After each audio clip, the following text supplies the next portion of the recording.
Sempre s'ha dit, i és cert, que Gaudí va estar poc relacionat amb el món cultural del seu temps. Gaudí era un home com una mica misàntrop, vivia en el seu cercle, vivia una mica al marge dels corrents i de les inquietuds del seu temps. Domènec i Montaner, Puig Cadafal, Josep Vilaseca, Antoni Maria Gallissà, Joaquim Bassegoda i Alexandre Soler i Marc, tots aquests eren professors de l'Escola d'Arquitectura de Barcelona. I la majoria d'aquests eren acadèmics de Belles Arts. Els principals arquitectes del moment tenien un reconeixement professional important. En canvi, Gaudí, que vist en perspectiva és el número 1 dels arquitectes mundials d'aquesta generació, no va ser mai ni professor ni va ser mai acadèmic. Es comencen a donar anualment els Premis d'Arquitectura de l'Ajuntament de Barcelona. La gran majoria d'arquitectes modernistes tenen 2 i 3 premis al llarg de la història. Bé, Gaudí només en va tenir un, el primer. Aquest Bonaparte per això no l'impedia de participar en algun tipus de reivindicacions col·lectives. Això és un full, un fragment d'un full d'un àlbum de signatures del Patronat de l'Ensenyança Catalana que es van estar reunint entre 1897 i 1914 i el 1914 es van portar relligades a Enric Prat de la Riba, president de la Mancomunitat.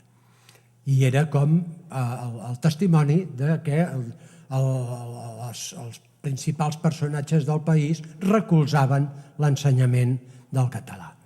Doncs en aquest llibre, quan el repasses, trobes la signatura d'Antoni Gaudí. El catalanisme va ser sempre un motor per Gaudí. I això últimament s'ha reivindicat bastant també. És absolutament sabut que quan Unamuno va visitar la Sagrada Família, em sembla que en 1906, doncs es veuen com obligats a posar-li un traductor perquè saben que Gaudí no parlava en castellà amb els espanyols. Quan Alfons XIII visita la Sagrada Família i tal, doncs igual, Gaudí ho ensenya en català. Que a última hora, escoltin, no somos Espanya, doncs el català és una llengua espanyola, doncs collons que l'aprenc. Aquest encaix dolent de Gaudí amb la generació artístiques i culturals del seu temps també es nota en el món artístic. Ben pocs pintors, per exemple, prenen l'obra de Gaudí com a tema. Hi havia un divorci entre aquest geni estrany i cantellut i els seus coetanis. Hi ha un aspecte de la història del Gaudí que s'ha tocat poquíssim i és l'admiració que va despertar entre els avantguardistes internacionals. Guillaume Apollinaire, un dels grans noms de l'avantguarda, de la poesia d'avantguarda, el 1914, havent conegut la Pedrera, especialment, fa uns articles a París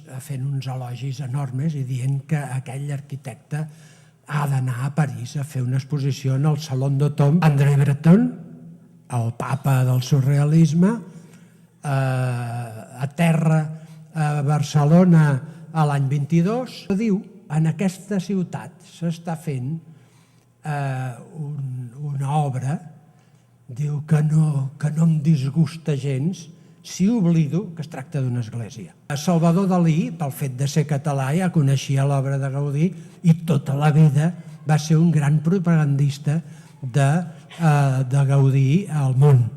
O un altre personatge, Paul Éluard, el poeta surrealista. Barcelona fa una conferència a l'Ateneu Enciclopèdic a Barcelona el gener del 36 i allà diu textualment que l'arquitectura de Gaudí era d'un surrealisme integral.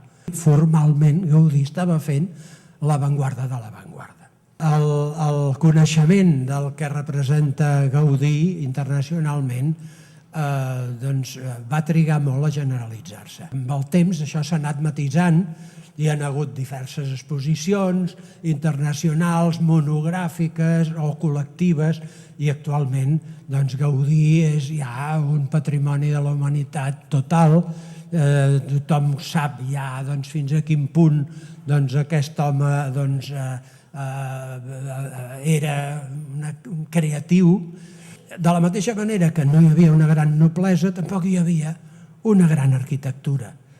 I, en canvi, Gaudí ens va redimir, en certa manera, d'això, perquè sent un país mesocràtic, com era, doncs va ser capaç de concebre una monstruosament immensa catedral pel damunt de les nostres possibilitats.